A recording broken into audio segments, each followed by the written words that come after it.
సుందరాయ శుభాంగాయ మంగళాయ మహోజసే సింహశైల నివాసాయ శ్రీ నృసింహాయ మంగళం.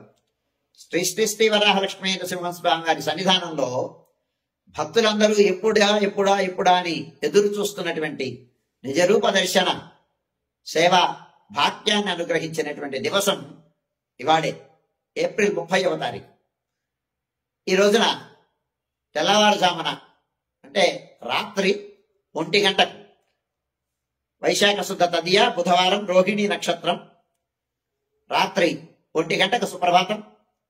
సుప్రభాతం అయిన తర్వాత విశ్వక్సేనారాధనం పుణ్యాహవాచనం అయిన తర్వాత పంచకలశ స్నపన తిరుమంజనం కోసం ఆవాహనం ఆరాధనం అయిన తర్వాత ఋత్విగ్వరణం ఉత్సవాంగీకారం అయిన తర్వాత స్వామివారి సన్నిధానంలోకి ప్రవేశించి చందనోత్తరణం.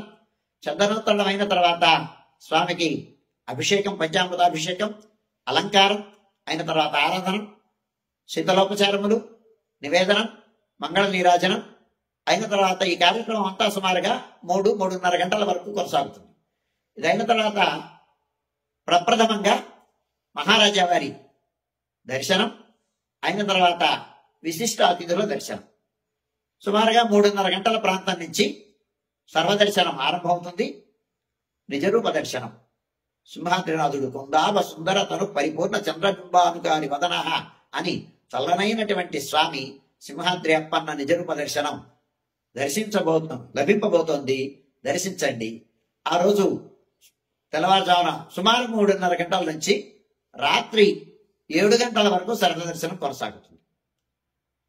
సాయంకాలం సమయంలో ఆ భోగమంటపంలో ఆసాదనం చేయబడినటువంటి అష్టోత్తర శతకలశ స్నపన తిరుమంజనం కోసమని అష్టోత్తర శతకలశ మంటప ఆవాహనము ఆరాధనము జరుగుతుంది.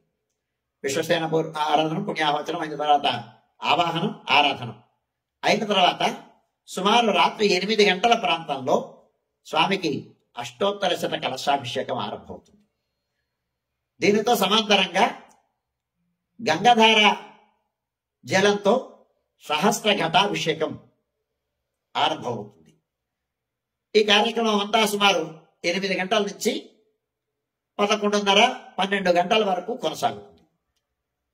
రాత్రి 7 గంటల వరకు క్యూ లైన్ లో ప్రవేశించేటువంటి భక్తులకి దర్శనం పూర్తి చేసేసరికి ఆ క్యూ లైన్ లో 7 గంటలకి క్యూ లైన్ల యొక్క ముఖద్వారాల్ని నిర్బంధించడం జరుగుతుంది.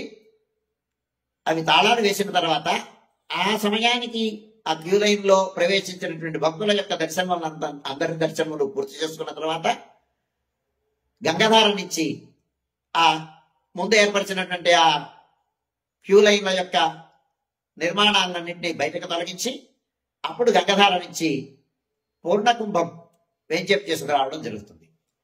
పూర్ణకుంభం వేంచేసిన తర్వాత ఆస్థాన మండపంలో ఉపచార సమర్పణం మంగళ నీరాజనం సమర్పించి బేడా ప్రదక్షిణ పూర్వకంగా పూర్ణకుంభాన్ని వేంచేపు చేసుకుని ప్రధానాలయంలోకి వేంచేపు చేసి స్వామివారికి పూర్ణకుంభ జల సమర్పణ జరుగుతుంది.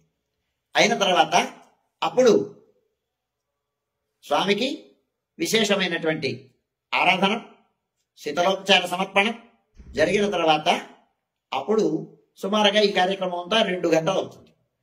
ఏ సమయానికైతే చందనోత్తరణం జరిగిందో ఆ సమయానికి మళ్ళీ చందన సమర్పణం జరుగుతుంది. ఆ చందన సమర్పణం అయిన తర్వాత అప్పుడు మంగళవారం బుధవారం జరగాల్సినటువంటి 30వ తారీఖు జరగాల్సినటువంటి ప్రాతరారాధన నివేదనం బాలభోగ నివేదనం పారాయణలు దానితో పాటు ధూపమైన తర్వాత భగవద్ రామానుజుల వారి తిరునక్షత్రం 30వ తారీఖు జరగాల్సినటువంటి తిరునక్షత్రం సేవాకాలం అయిన తర్వాత నివేదనం మంగళాశాసనం రాజభోగ నివేదనం చాతుమర గోష్ఠి ఇవన్నీ జరుగుతాయి. ఇవన్నీ ఇవ్వడానికి సుమారుగా తెల్లవారుజామున 5 గంటల ప్రాంతం అవుతుంది. 5 గంటలకు పవళింపు ఏకాంత సేవ కవాటమందంతో స్వామివారి యొక్క చందనోత్సవం కార్యక్రమం సుసంపన్నమవుతుంది.